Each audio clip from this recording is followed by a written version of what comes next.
Hey guys, welcome to today's video. I get this question fairly regularly, and that is, Bruce, my all-time Seiko Grail is the Marinemaster 300, but it's a little bit pricey. Do you think I could be happy with the Sumo, which I also love, and it's quite a bit cheaper? So I'm going to do this video, give you guys my opinion, give you some definite answers here from my experience. And guys, I've had just about every modern Seiko diver there is. Nothing comes close to the Marinemaster if that's your Grail. So I guess what I'm trying to say is there's no replacing it. You cannot be happy with the Sumo if your ultimate Grail is the Marinemaster, no matter how awesome and value-packed the Sumo is. So I've got the Blue Coral Sumo here, the SBDC 069, which I love. I love this generation. I love the bulbous, silly, fat markings on the bezel here, the indexing. I love the bright, vibrant color, the pop of yellow. This thing is an incredibly enjoyable watch. You know, when you think about its price point, the $400 to $500 price point, it's really hard to beat. Now you contrast that with the Marinemaster, and I have the newest SLA 023, so it's the blue Marinemaster with the sapphire crystal, the ceramic bezel, the partially loomed bezel, the 8L35 movement. And this one is my fourth Marinemaster. I've had 017s, 001s. I've borrowed the SLA, the green one, for a video, so I've got a good amount of experience with the Marinemaster.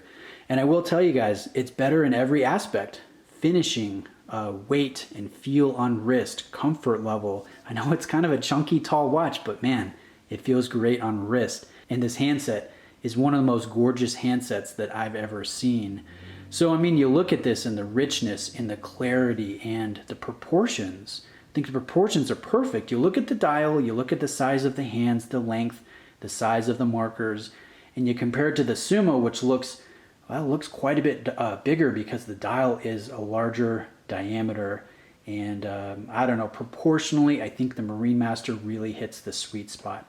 So it's nicer in every aspect: accuracy, adjustability, finish, feel, everything. And it should be, right? Because it costs, I think retail in the US is $3,100. And you think about that price point and you say, yeah, this should beat the snot out of any Seiko, even at $2,000, because that's quite a bit of money. Now you're going to be able to get a good discount from an authorized dealer if you're looking to buy, but just for the sake of this video, I'm going to say this is a $3,000 watch and the Sumo was a $5,000 watch. So that begs the question, is the Marinemaster worth 6 Sumos?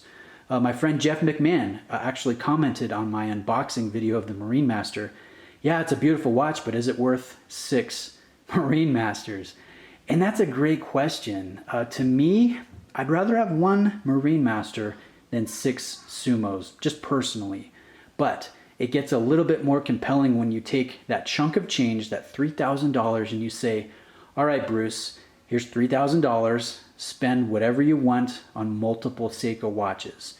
So I'm buying a turtle. I'm probably, excuse me, buying that brand new one that's being released in February with the crazy square texturing with the dial. That looks really cool.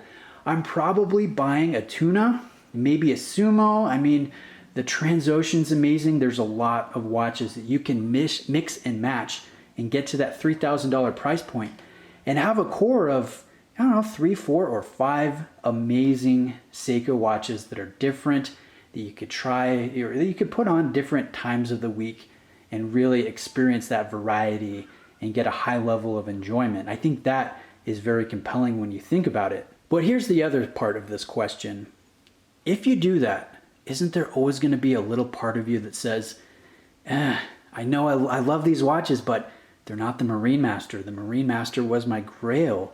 I've yet to try it. I mean, I've got these amazing watches that I love, but I still want to try the Marinemaster. At least I think, you know, from my personal experience owning tons of various Seiko divers and dress watches and Grand Seikos over the years, I mean, the Marinemaster really had the special spot in my heart. So here's what I would say. If you're in this situation and you're thinking, you know what, I could probably get together $3,000. Should I buy one watch or should I buy multiple watches?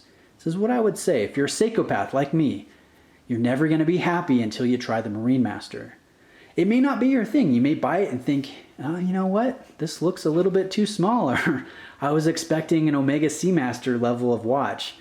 And you might want to flip out of it, right? That certainly does happen. And you can flip the watch and still buy the multiple Seikos that you're lusting after, or other brands too, you know, like Zen or Hamilton.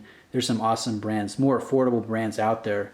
So that's what I would suggest. Go for the Marinemaster first. Even if you don't like it, it's relatively easy to sell at close to what you paid for, and you're going to be able to buy those multiple watches. It's much easier to sell one watch than to sell 5 watches to buy that one that's in the back of your mind, if that makes sense. So guys, what would you do if you had the 3000? Would you buy multiple watches, and could you be happy with that, or would you buy the one watch? I guess you could say the quality over the quantity. It might be a little oversimplification, but let me know where you stand. I've really been across the board. I've tried them all from Seiko, and I can appreciate it all. I like to think of it as kind of a sports analogy, like, hey, which is better, Bruce, basketball or football?